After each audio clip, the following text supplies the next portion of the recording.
sure that the work I'm doing makes sense, and it's the best spot to put my energy. And so I found, by taking time to learn about turtles, from actually the time that I spend with them, and then also through books and reading and conversation, knowing their biology makes it clear to me how I can be most effective in helping them. And the funny thing is, before I was like, where should I tell this story? And I was actually looking for I want to tell it in the most beautiful spot, because stories are beautiful. And then I was like, wait a second, the turtles of this park, they don't get to choose, right? They have to be here in the construction. So I actually purposely was like, let's just kind of not choose the most beautiful spot. Let's just choose the spot that appears before us, because that's what most of the animals living in city parks have to do. They just have to work with what's before them. This story took place 2 Junes ago. So it was not this June, it was the June of 2024. I think it was June 12th, because that's like the peak of turtle nesting. So turtles like to nest in June. And someone who was walking through Humber Bay Park saw a turtle on that walkway we were on. Actually, I'm not sure if they crossed the bridge, but they were like on that path. And this person called our hotline and said, you've got to come. There's a turtle on land. So we asked people, call us if you see turtles on land. And at that point, because it was the peak of the peak, all of our volunteers were with other turtles. And I said to her, I'm really sorry. We're not in Humber Bay Park, and we don't actually, even if I go to other parks, we actually have no more volunteers. And this can happen. I don't know if this has ever happened to you, where you're trying to do something good and the people are helping you, also doing good things, can't help you. And so she got a little bit bristly, and she was like, well, are you not turtle protectors? And I was like, we're volunteer run. We don't have any more volunteers. But I was like, but do you have time? Can you be a turtle protector right now? And I'm not sure if she said, let me think about it. Let's say she said that, because it makes it for a good story. So she hung up and she called me back, and she said, actually, I will. And her friends did too. And she said, we're all in. And so I said, okay, this is a volunteer training over the phone. So essentially, I want you to follow her. So they followed her, and they sat with her. They were squealing. Every now and then they'd call back the hotline. They were like, she's laying eggs right now. And be like, oh, good, that's great. Make sure you're helping people stay far back on the in the park. And they watched her. She's finished. Okay, now walk her back to water. Make sure you stay behind her. Make sure no one interrupts her. They did it. And then Malik, who is here in the black hat, he showed up with another volunteer named Megan. Power of action. And just like our key slogan is, we can all be turtle protectors. And you don't have to be in a park that we are in. You can literally be anywhere in Ontario. If there's water, there are likely turtles. So our hope is that by the end of this walk, you don't have to come to Humber Bay Park or High Park or Etienne Brule. You can just actually start to look around. We'll tell you when. You're like, oh, here's my neighbor. I didn't notice them, but now that I do, I'm going to be called into action. So here's the story. So I'm going to now go from the turtle's perspective. So this was a painted turtle. So this is actually a sea turtle. I really want to point this out, but it's just a little model for this story. So in this story, the turtle that Malik met was a painted turtle. So a painted turtle, you know she's a painted turtle if she has a smooth, glossy shell. That's your thing. So if you look at a turtle, kind of around the size of your palm, and you think in your mind, smooth, glossy, shiny, whatever the word is for you, that's a good hint that you're meeting painted turtle. So this painted turtle woke up on a June morning and thought, today is the day I am going to lay my eggs. First, I must get ready for my journey. So underneath her tail, there's a small hole called the cloaca. Now, the cloaca is a magical hole. With your cloaca, you can pee, you can poo, you can mate. When you are brumating, so brumating is another word for hibernating if you're a cold-blooded animal. When you are brumating, the cloaca, you can actually breathe oxygen or absorb oxygen through the tissues around your cloaca. It is a magical hole. Not only is that, so then she uses her cloaca to suck up water from the wetland. It is water that she will carry with her on her journey. So when she leaves the water, she doesn't need a map. Oh yeah. And that's actually a really good point because turtles have been here since the beginning of time. 220 million years. That's what Western science says. So they've got it down, right? I am prone to error. I'm human. But turtle wouldn't make that mistake. If turtle actually were to release her water like that so carelessly, what do you think she'd have to do? Back to water. And that's going to come into our story a bit later. So now she's got water in her cloaca. And like I said, she doesn't need a map because she's been building her map in her head since the moment she was born. That's why, not pointing at anyone, and it's amazing you should, but that's why we should never take turtles from the wild. Because they're always building their maps. And so this turtle knows exactly where she is going. Even when there's construction, it's amazing. These fences will not stop her. So she'll come out and she'll walk slowly because that's how turtles walk. And in this case, right here, she came to a road. When that happens, so volunteers will get a call on our hotline from the general public when turtles are on land.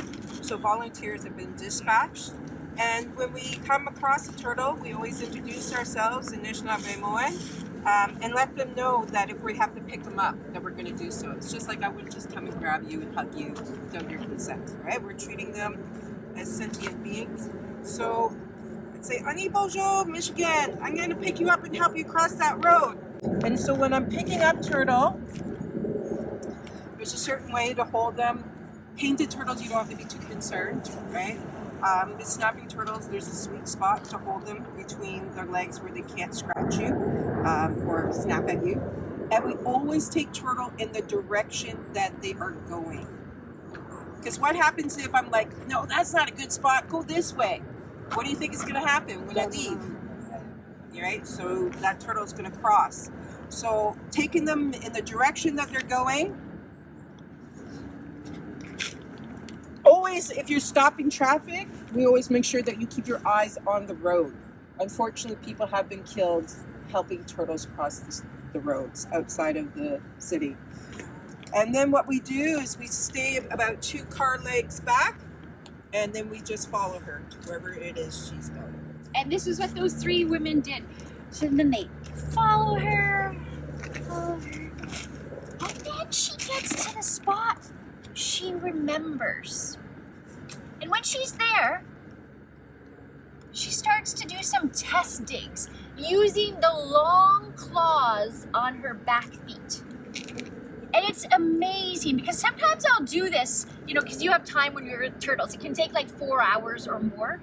And so sometimes if I really want to marvel at how powerful turtle is and how well equipped they are for the job, I'll actually be like, wow, imagine digging a hole through this. So they dig and dig, and I know Dave, I think it's Dave, right? Yeah. Dave, he saw there's a turtle, we'll go to her nest in a while. But sometimes I'll be like, oh, no, this is a little bit harder than I remembered last year. But somewhere within a meter of where she laid her eggs, within a meter, I'd be like, oh, this is the spot. And when she is sure, she will release the water from her cloaca. Why would she do that? Why would she carry water with her the entire way? She's probably got, 10 eggs if she's a painted. If she's a snapping turtle, she might have 50 eggs. Why would she bother carrying water with her? Can anyone guess? Softness. Boom! Many of you said it. I was looking at you, so to soften the soil. That's how smart turtles are. And so she's released the water. She'll continue to make a cavity. Once it is the perfect size, she will release eggs from her. Do you remember the name of the hole? The cloaca. She will release her eggs from the cloaca one by one. Once she releases one, she'll use those back feet to place it perfectly, and then she'll release another one. Once she's laid all of her eggs, then she uses those same back feet to bury them.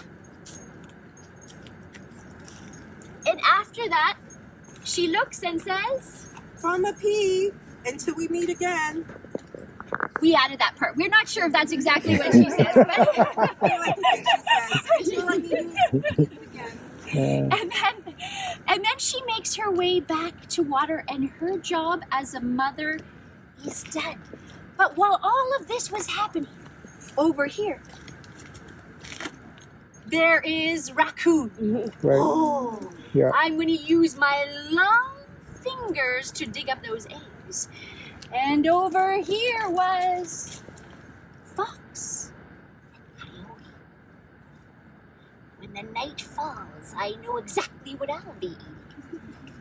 And then right here, the closest of them all was skunk.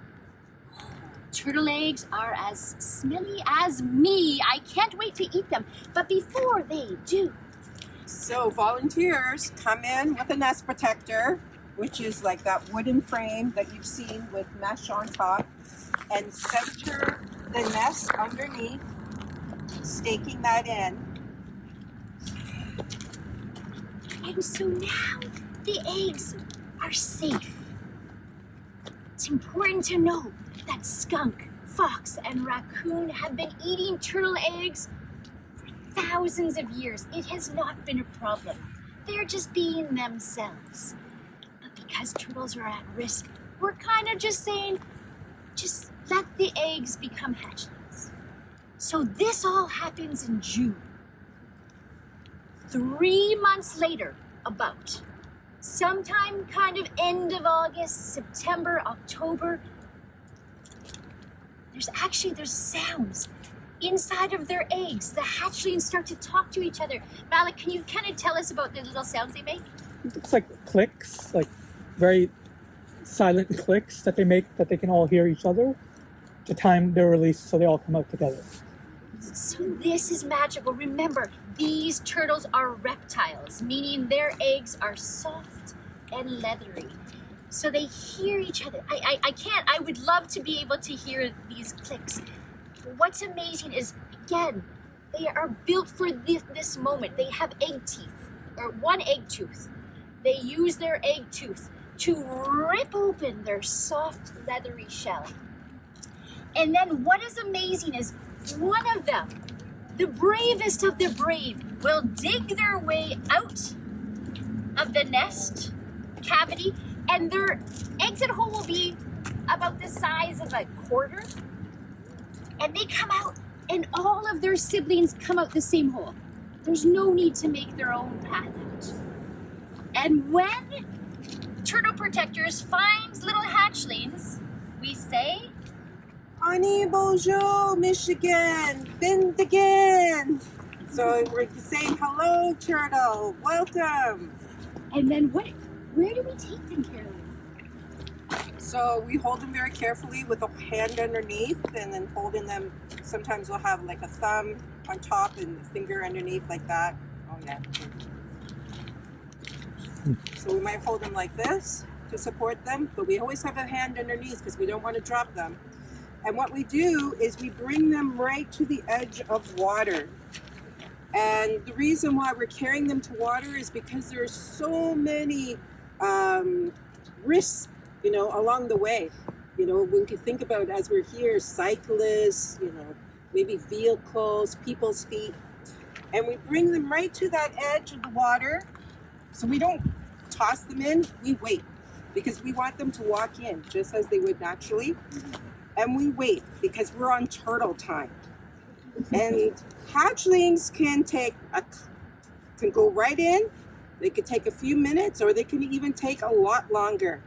And we always remind volunteers that we are on turtle time, and we just are patient until they walk in. And then once they swim away, we say "Bamapi," because there's no goodbye in any Indigenous language. So it's until we meet you again, and we'll wish them that good health and good long life. And so from here, this is the thing. So less than 1%, this is freshwater turtles, less than 1% of these babies will ever become an adult, will ever become a fertile animal. And that takes about 17 to 20 years. So that's partly what makes turtles so at risk, is they can't reproduce until they are so old. Makes this story interesting is there isn't really a beginning or an end. This story keeps going on and on and on and on. And this story, I want to say it one more time, happens anywhere there is water in Ontario. 40 to 50 eggs every year, not sexually mature until she said mid to late teens, can lay up to 1,500 eggs in her lifetime, and maybe one will reach adulthood out of that 1,500. So that shows you. So some people might think, well, why are you putting so much effort into helping those hatchlings? Because, you know, they are food for beings in the water as well. But what we're trying to do is to minimize the human impacts upon these relatives, right? Because they have become a species at risk because of humans, right? And since the arrival of colonization. So we're trying to make a difference for at least that hatchling. Even though they may not live that full day, at least we got them to water and we're giving them a chance.